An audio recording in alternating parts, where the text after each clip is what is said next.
everyone, welcome to the Miss Saye show. And today we have one of my favorite interior designer in the whole world, Missy Whitehead. Welcome to the show. Hi, thank you so much for having me. Absolutely, Missy. I'm so excited to have you because every time we chat, I learn how to improve my living space and my office area. So thank you so much for being with us today to share your wisdom with our audience here on Miss Saye show.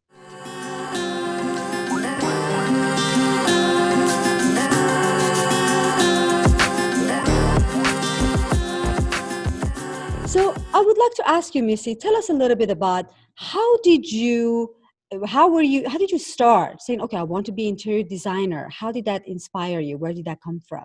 Well, I wanted to do interior design since I was 16. I knew I was a visual person. That was kind of just an ability that I had. But more important than that, I had the ability to pull vision out of others, even if they didn't know what they wanted yet. I just seemed to be the perfect fit for it. And when I went, I had a class in high school. I loved it. College, never changed my major like so many did. Oh, really? No, I knew I would love it. And when I started professionally, you know that I do both commercial and residential. Yes. So I do a lot of healthcare and I do a lot of assisted living. And in assisted living, you do the common area and you talk to the caregivers, see what they need, what the residents need, and you make it beautiful and functional. And then you watch residents come out of their rooms and re-socialize again. And what you're doing makes a difference. And then on the residential side, with everything that's going on now, to be able to create custom, comfortable spaces. Sure. And surround people with things that they love, is just as important. That's incredible. So would you say you get more joy out of residential or commercial interior design? Well, I had done commercial for many years and I'm a little newer to residential, but I really think I do like residential more at this point, because in commercial, you find that it's more repetitive. You're kind of appealing more to the masses. But with residential, it's personalized and it's a custom blend. Every single family has each member of the family has a preferred style or a sub-style. So you're able to take that, pull that out, blend into a totally unique interior. So every project is unique and different. Incredible. So for example, when you start a project, let's say residential, because most of our audience probably would be more interested in residential interior design. So when you start, how do you start mapping your project from beginning? Right. Well, it starts with just the initial meeting, and interior designers almost become like detectives. So I go in, I'm like a sponge. I want to talk to you about how that you want the room to function. What does it need to do? Does it need to be changed sometimes? And then how do we want it to feel? How can we personalize it? So I'm looking around at colors that I see or theme, and what that I can see and speaking with them. Are they a musical family? Do we need to make music the forefront? Are they art? And just figuring out things that are important to them that we can use as the inspiration piece to pull from. Lovely.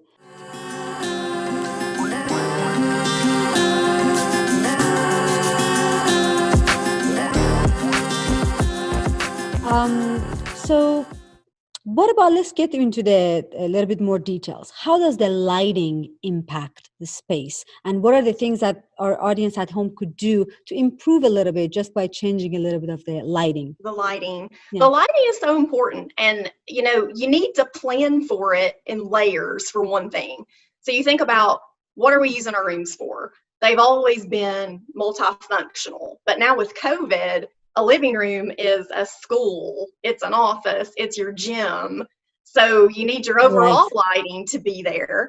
and you need for it to be controllable. So anything on a dimmer is very helpful, because Okay. you don't always need the same levels of lighting. And one thing that people don't think about is the color. When you go by your light bulbs, Right. you've got warm white, soft white, daylight, and if you don't pay attention, if you have a warm room that has overall kind of golden lighting, and you switch out one light bulb in blue, it's going to stand out in a bad way. It'll look clinical. And on the flip side, if you have a white room and you put a blue bulb, it doesn't work. So you kind of have to work with the color you have if you're replacing. And then if you're doing new, you need to look at the chandelier that you've selected and see what the color temperature of that is, if it's soft white, that kind of thing, and then work around it. And then So just let me ask you this. yeah, If you have an off-white living room, pretty yeah. simple, and that's where you spend majority of your time, in that living room, what type of lighting would you recommend for that? For your light bulb, as simple as that. In the living room, Yes. I love soft white. Soft It's right in the middle of the spectrum. Warm white's more like a candlelight, and then the more the daylight is going to be for your task. And one thing that's really kind of cool to think about is the circadian rhythm of the lighting temperature. So you're going to want soft white or warm white in a bedroom, or you're going to want those in your lamps in the evening, because that cues your body to look at it like a sunset. That's kind of how that we're wired. So, you want to turn off all the blue lighting, like they tell us to turn our phones off. Nobody does that, but, white. turn off your phones, turn off the television, and just start to kind of prepare for sleep and rest. Awesome. So when with lighting, what else goes hand in hand? Um, Well, you need to make sure that you've got enough general lighting, task lighting, especially for me. I don't have a pendant light over my sink in my kitchen, and it drives me insane.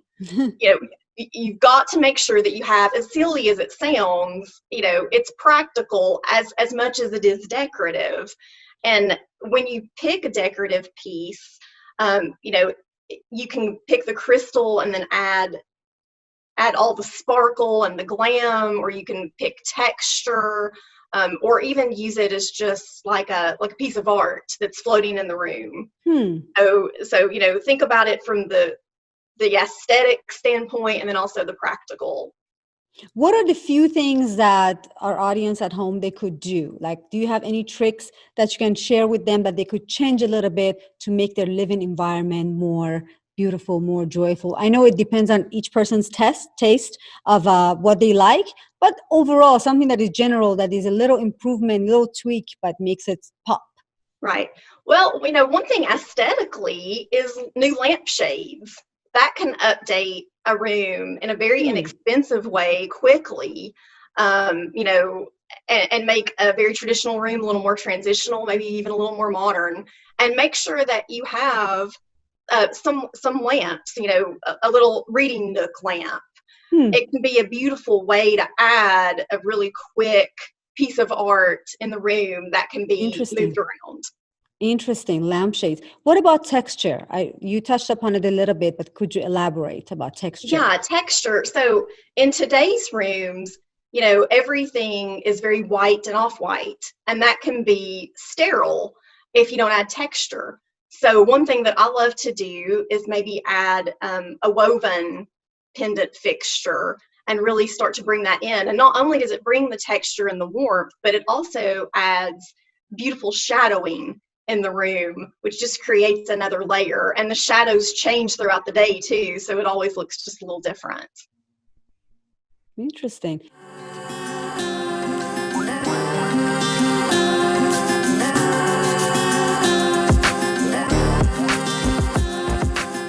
What has been so far one of your favorite projects and why? Well, I did a coastal modern project that I loved, and they wanted something very crisp and clean. And that, like I said, can be sterile without texture. Mm-hmm. So anytime that you have less color, you want to add texture. And we started with the flooring. It Uh-huh. was kind of a whitewashed ash, and then added lighting fixtures. There was a pendant light that we dropped pretty low in the entryway. The entryway had to be 20 feet high or higher, and they just didn't want that cavernous feel, so we dropped this pendant, which almost looked like a Do we coral have a reef. picture of that to show to our? Yeah, Okay, I great. will. Yeah, we can show that. So just the bottom structure of the metal and the wood creates a beautiful texture and intimacy as you walk in. And then as you further go in, there's a tumbleweed pendant that is so ethereal and light. And it was they're one of a kind, created by the artist. He goes and collects them, puts it together, and it just kind of floats up in the space and creates all this beautiful texture. So you said So when you don't want to have too much color, that's when you use texture. yes, use texture and then pull your color in artwork. So that's when your color becomes such a unique pop. And what will happen is your eye will travel over all the texture and land on the color. And my favorite way to use color that I think is so elegant Mm-hmm. and timeless is to pick one shade. In this instance, we used teal because it was reminiscent of the ocean, just different shades of that same color mixed in with the textures and the neutrals. Makes just a really beautiful scheme. And then also just mixing metallic with woven for a yin and a yang. Interesting. So elaborate on the yin and the yang a little bit. How do Yeah, you balance the room with all these things? yeah, Texture, color, yin and yang. Like how do you go yes. about that? Yeah, so you start, with your neutral palette, and then you start adding your textures. We did in this coastal modern space, we did a whitewashed teak root table, and then behind that was the splash of color and abstract art, which was also textural. And what was so interesting though was in the breakfast nook, I did a sepia photograph of a ship spiral staircase, and it's metallic, really kind of pops off of the basket pendant. So that's the yin and the yang. But with the spiral staircase, it also resembled like a shell. So it had just a lot of nautical, it was reminiscent of nautical without being just so literal in every way. And the sepia color picked up the color of the basket. So there were a lot of elements. You have to make it different enough to have layers and interest, but it has to be similar enough where that your eye, it's pleasing to your eye because it looks really good to see repeated colors, repeated textures through the space.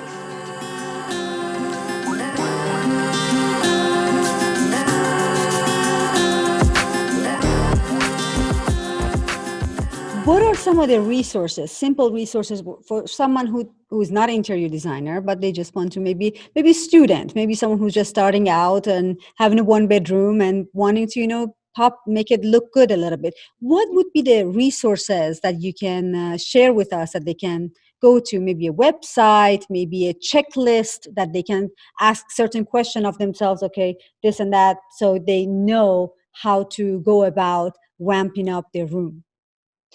Well, you really need to think about, just make sure that you have all the pieces in the room that you need. Do you need a dining area? How much seating do you need? Does it Huh. need to be adaptable?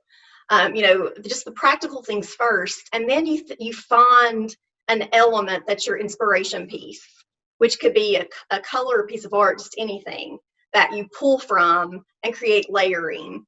And as for looks, I mean, this is kind of silly, but I'm a big fan of a lot of designers on HGTV. I get a lot of inspiration there. Interesting. I'm privileged to go to market and see the trends and things like that, but it's entertaining to watch. They've got a lot of fresh ideas and a lot of different styles. So you just find the ones that you like and use that as inspiration. What about for furniture shopping? Do you have a favorite to go to or I love Wayfair. Um, Wayfair? at Okay. Wayfair and I've used Overstock before. That's a good source. And you can even find cute accent pieces at at Target. It doesn't have to be expensive. And just think about it in layers. So when you do bedding, have, a couple of different textural layers, color, pattern. So just kind of make it interesting with layers. Interesting. Layers always makes things interesting, even when Yes, you are, when you're dressing. If you use layers in your clothing, it makes it more interesting. the Um, jewelry. Jewelry, accents. Yes, I love jewelry. So, do you have any upcoming project that you're excited about? Yeah, I've got a new project that is a really cool blend. It's a younger couple, and they loved rustic and they loved mid-century modern. They want to do a study, and I didn't have a whole lot to go on when I first went there because they had just moved into the house. So when I talked about going around and picking up cues on color and inspiration, their things were in boxes, and the colors weren't their own yet. So what we're going to do, though, when we did a tour, they love to tour national parks in United States and Canada. I noticed some posters in a box. And then I noticed in another room, pretty far away from where they want to do the study, they had vintage records and guitars that he builds. So we're doing in the study just a big custom built-in. I did mid-century modern lighting, but I also did a lot of rustic seating elements for him. So it's a beautiful blend.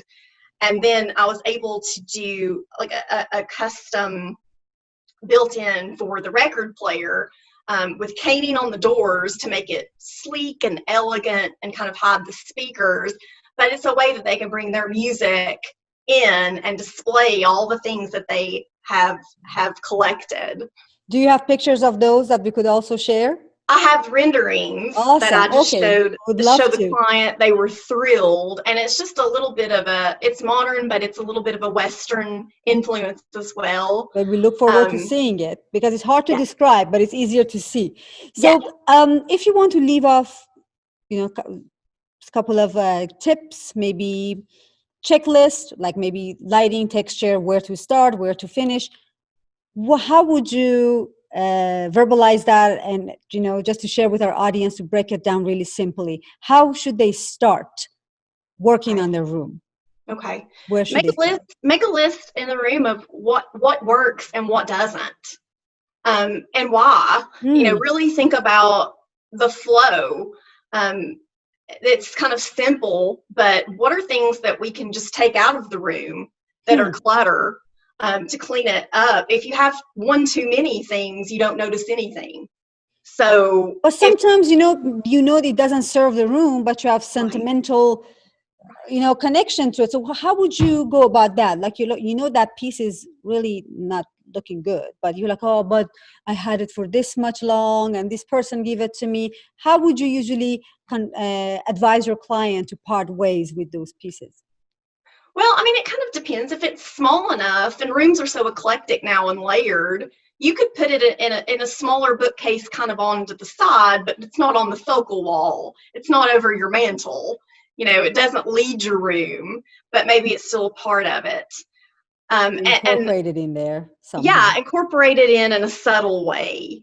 There Um, you go. or maybe you just if it's something large and you want to kind of remember it, but you don't want it in the room anymore, maybe you take a picture of it. That's a good one. That's a good way. I love it. You A love this. picture Let's in the take a picture of bookcase. it and have it, keep it on your iPhone. But yes, I love that. I'm going to use that because we have lots of antiques, and I usually like say, and I want to move it because it's just big, and then my fiance says, "Oh, what about this?" I'm like, "We'll enjoy it from far away while it's in the attic." You know, that's Right, that's how right. I usually go about it. But that's a good way too, honey. Take a picture of it and set a screensaver on your computer. Scrapbook, That's you a great know, way. and it's a Scrapbook. compromise. And also on the flip side of that, so many times we keep the good dishes in the china cabinet and the Right. mementos from our grandparents in a box in the attic, and Right.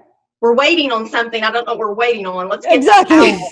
And let's put that in our rooms. Exactly. Who are you waiting for? Let's use it. Let's do it. Let's use it. I really appreciate you being on the show. Thank you so much. I'm sure, I learned a lot from you, and I'm sure that our audience and the Miss Sayé show have learned a lot too, and maybe this is inspiration for them to get up and make a change to their room. Thank you so much, and you have a great day, Missy. Bye bye. Bye.